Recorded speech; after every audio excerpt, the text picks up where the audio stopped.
We're talking with Rik Emmett today, especially about the solo catalog. That's really what I want to dive into today and focus on that and your summary of each of these. Because the essence here, back in July, Round Hill Records reissued 11 of your solo career recordings digitally. And in the last, about week and a half, 2 weeks, I think it's actually about a week since I heard about this interview and hearing about that. I'm like, that's a lot of material to review. So I went through each of those albums and kind of skipped, but song by song. I wanted to make sure I heard a little bit of every single song on all 11 of them. And it is a wide variety. It is a lot of your solo material. It's not all of it either. I mean, there's more solo material out there, but it's 11 of these albums. So, Rik, if you're good with this, I thought we would go album by album and kind of give a few paragraphs, if you will, on each one of them. So anyone listening right now kind of has a guide, if you will, to these albums, so that they can go through and listen to each one of them. Yeah, that's fine. I mean, if you think you can fit this into 25 minutes. And you probably could go on for a lot on each one of them, but I'll essentially let you take the mic and go on each one. And I know it's been written that especially 10 Invitations and Swing Shift and Raw Quartet, it's kind of almost 1, 2, 3 right there. But let's start with that, because chronologically we go back to the mid 1990s and 10 Invitations. Yep. And that one, and especially the first thing I was struck by when I'm listening to this is the smooth jazz sound on all of them. I will be perfectly honest with that, and with some of the earlier work, and even with some of the scattered work throughout.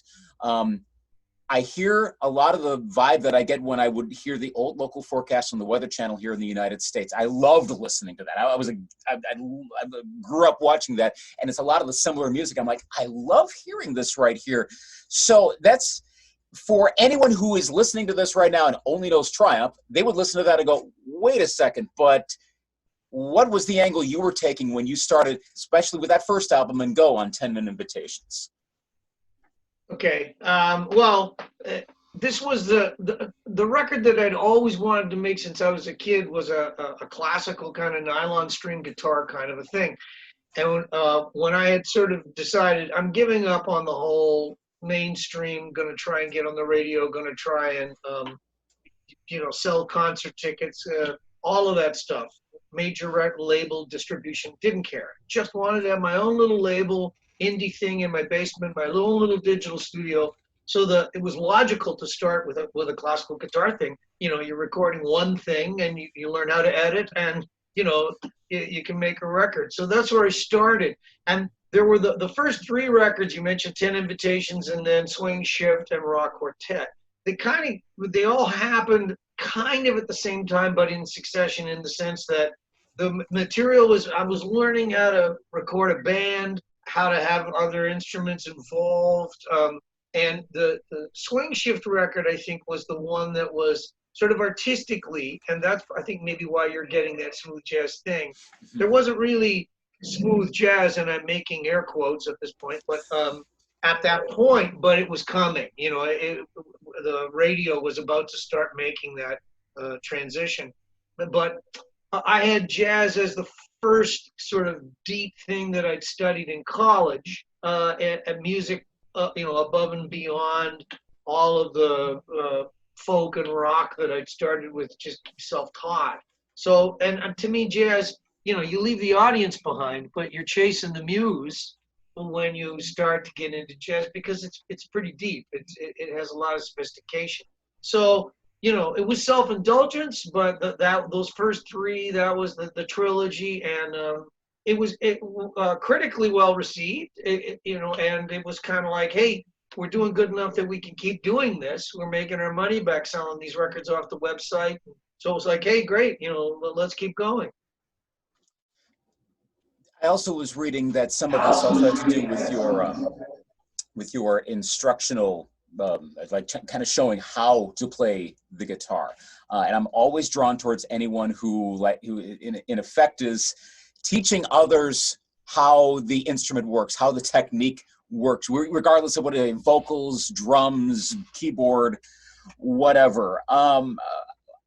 What, and I'm branching off a little bit from the albums right here, but how would you best describe, I'm trying to put this into words here, the art of instructing on the guitar and how to, without necessarily being a teacher, but in effect of how to display through your playing, how to relay that to others so they can go, okay, I kind of get this, I kind of get that approach, and they can kind of feel that from your music?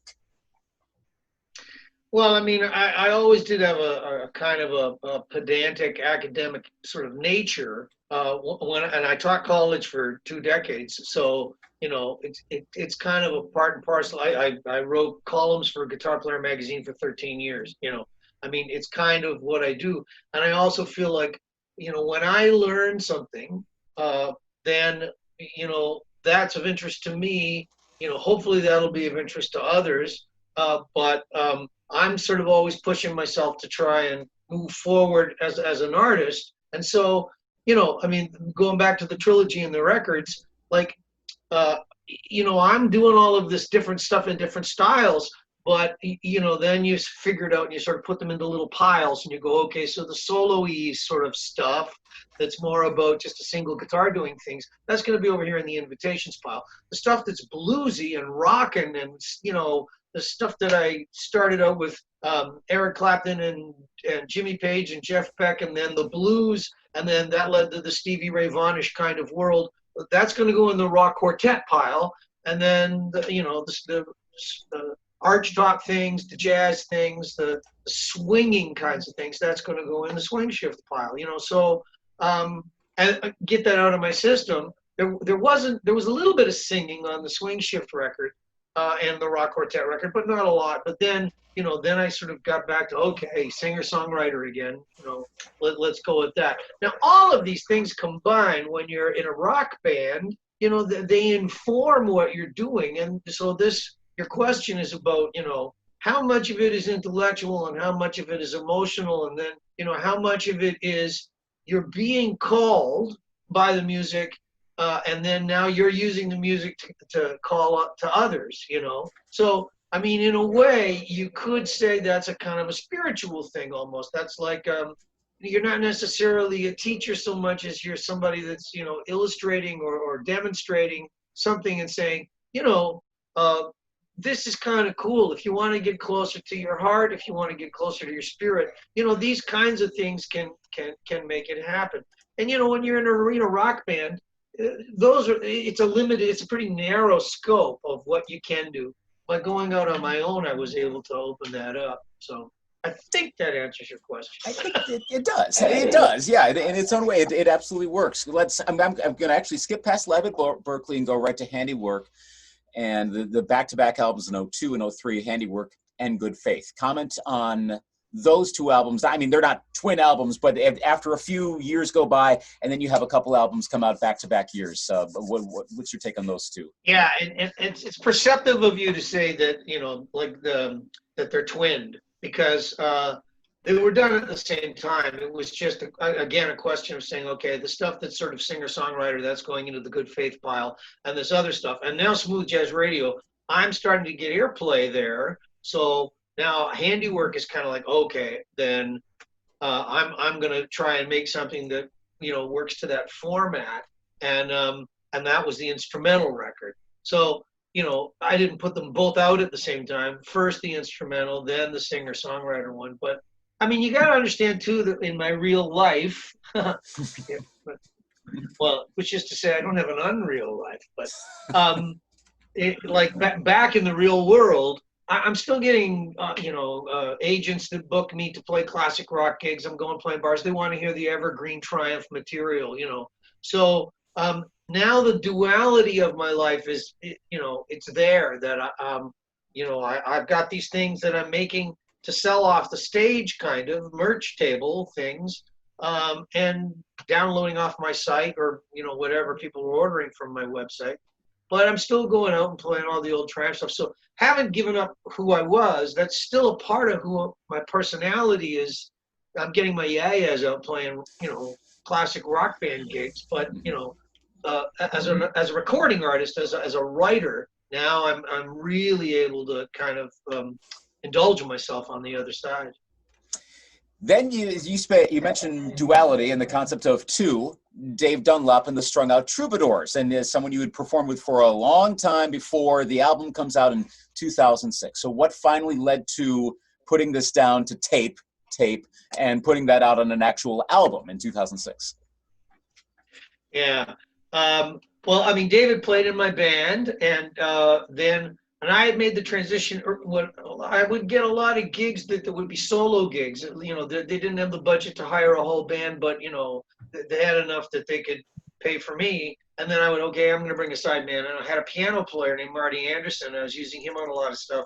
But then Dave, when two guitars sort of became a bit more of a kind of a you could be a little bit more rock and roll with it. There could be a little bit more ass kicking, and it was, and so you know, Dave sort of became the guy. But then I kind of felt like, geez, we should be writing together. We should be making something that is reflecting what's happening live on the stage with the two of us. And then also it was just a bone for him that he could now have something that was selling at the merch table that he was going to make money off. So we formed Strung-Out Troubadours, and we played a lot of small clubs, and we were touring all over North America and doing that. But now we had product to sort of back it up. The following year, in 2007, comes some rock, and that's Liberty Manifesto. So is it your decision at that point to go more into that direction after a while of not a lot of like aggressive, more kind of rock? Is that just like, yeah, you had to touch that, you had to go back and find that genre again? What was your motivation to go in that direction 13 years ago? I had fallen in with a group of folks out of London, Ontario, called Genes and Classics. Peter Brennan was this guy that wrote arrangements for a rock band to front an orchestra, and he would take it all over North America and play with orchestras. And so he wanted to have me be involved and do these things, and then wanted to do a Rik Emmett show and use my music to play with orchestras. And through that, I met a vocalist, a guy named Mike Schott, and Mike had been in a band called Von Groove. And Mike, a very sort of energetic, ambitious kind of a guy, and he had a studio, and he said, you got to make a rock record. So it was really more him pushing me than, you know, me going, oh, I can't wait to do this. I was quite happy doing what I was doing, but he was like, come on, man, let's do it. We'll partner something up, and we'll put this out. And I known from the past a guy that I could make a deal with for the record in Europe and also in Japan. So I knew we'd get our money back for all the time and energy we were putting into it. And so I did it, and I didn't regret it. It was a lot of fun. And, you know, Mike was really pushing that towards being a kind of a progressive rock, hard rock, heavy rock kind of a thing. And really deeply into the whole Pro Tools thing now, making music with computers. Like, he would just layer stuff. I'd play a guitar solo, and I think it was great, and he'd say, okay, let's double it, and let's triple it. Let's put a harmony on it. Like, it was just, it got a little out of hand, but it was a real education for me. It's two more studio albums in the list here, and then we'll recap back to the two live albums, Push and Pull and Marco's Secret Songbook. I found myself, again, drawn a little bit more towards some of this material. I'm picking up more ethereal vibes in these, and this comes out in 2009 and 2012, so a little bit separate in there. Comment on these last two studio albums in this batch that was recently. Right.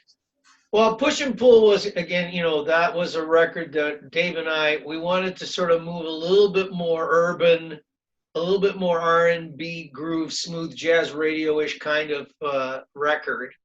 And it was just a logical kind of growth from out of what we'd done on the Strung-Out Troubadours stuff, which was a little bit more folky and acoustic guitarish. This allowed electric guitars and jazz guitars to sort of come to the fore a little more. And then Marco's was this project that it had been in the back of my head for a long, long time. And I had got a gig where I sang the part of Captain Robert Walton in a musical about Frankenstein.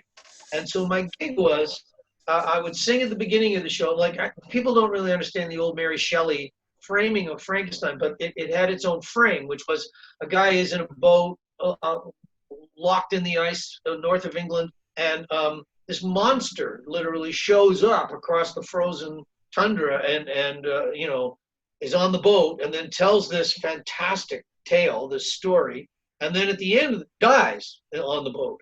So my gig was sing at the beginning, go backstage and sit around for an hour and a half, and then come back out and sing right at the end, take the bows with the cast. And so when I'm sitting backstage for an hour and a half and I'm in this music theater world, I started dreaming about this project of a guitar player traveling around the world and experiencing lots of different styles. Because every time I do interviews, people would say, "Oh, Rik, you know, you play classical and you play jazz and you play blues and you play rock and like so many styles." And I thought, I need to have a frame so that I can hang all the different styles in it. And so I called him Marco because he's traveling the world like Marco Polo. And yeah, so, you know, I envisioned it as a very simple thing, but I had Mike Schotten functioning as sort of the engineer, co-producer. And Mike, like I would do a little guitar piece and then I would come back 3 days later and Mike would have added horns, drums, a stand-up bass, you know, and I would be going, Mike, what's happening here? This is just supposed to be like a troubadour going around the world playing his little tunes. He's going, yeah, but doesn't it sound great? Isn't it awesome? Like, I go, yeah, okay, yes. And then now we're adding strings and orchestra things. And now we're going to get a narrator, and the narrator's going to tell the story, and there's going to be, so before you know it, we've got like this moody blues meets Tales from Topographic Oceans kind of, you know, concept record. Okay, you know, great. So, but I got it out of my system, Luke. That's the main theme. You know, it was like, finally, okay, this is done, and I can sort of move on. It's artistic expression. That's the most important part. Lastly, here are the two live albums, and totally different ones. I mean, there's Live at Berklee, which was right after for those first three, and then Live at Hughes Room, of course, from the Strung-Out Troubadours. Any particular reason why you wanted to capture? I mean, I know Live at Hughes Room with all the live performance you'd had with Dave over the years. I understand that, but anything in particular that made these two, like, or a rephrase, moments live, to create a live album from them and decide, let's do a live album from this and do a live album from that? Okay, so you know, we're in this indie world, and you know what I used to tell my students in class, you know, the facing the indie world is, kids, it's like you're starting up a bakery. It's going to be your own small business. You're not even on Main Street. You're off Main Street, and you're going to have to get up at, you know, 5:30 every morning, and you're going to have to start baking fresh stuff. So live albums are a chance to, you know, you can put fresh stuff out there on your website. So that's kind of one of the impetuses of it. Impetus is the plural of impetus, impeti. Anyways, so Berklee was, I was doing gigs that would be booked by fans from my website. And then there were two guys in Boston that sort of partnered up on one and said, let's make a big deal out of this. Let's get the recital hall at Berklee. And, you know, so I'm going, ooh, Berklee. And, you know, Berklee has a kind of an international reputation as this, you know, heavy duty kind of music place. So then I'm thinking, geez, if I brought in a sound man that really knew how to do some recording, I could, you know, get an 8-track machine and we could do a live thing. And so I had been doing these solo gigs, taking out like little mini discs and performing to tracks and stuff. And that was before I sort of developed the duo kind of thing, take a keyboard player out or take another guitar player. Because I got away from the idea of having to use backing tracks. I didn't like that. Plus another thing was starting to happen around that time where the whole, you know, Rik as a solo guy was turning into Rik as a kind of a storyteller. So the Berklee thing kind of captured the storytelling element. We left all of that in there, and the crowd reaction and stuff. It was great. So that worked. That was the story of that one.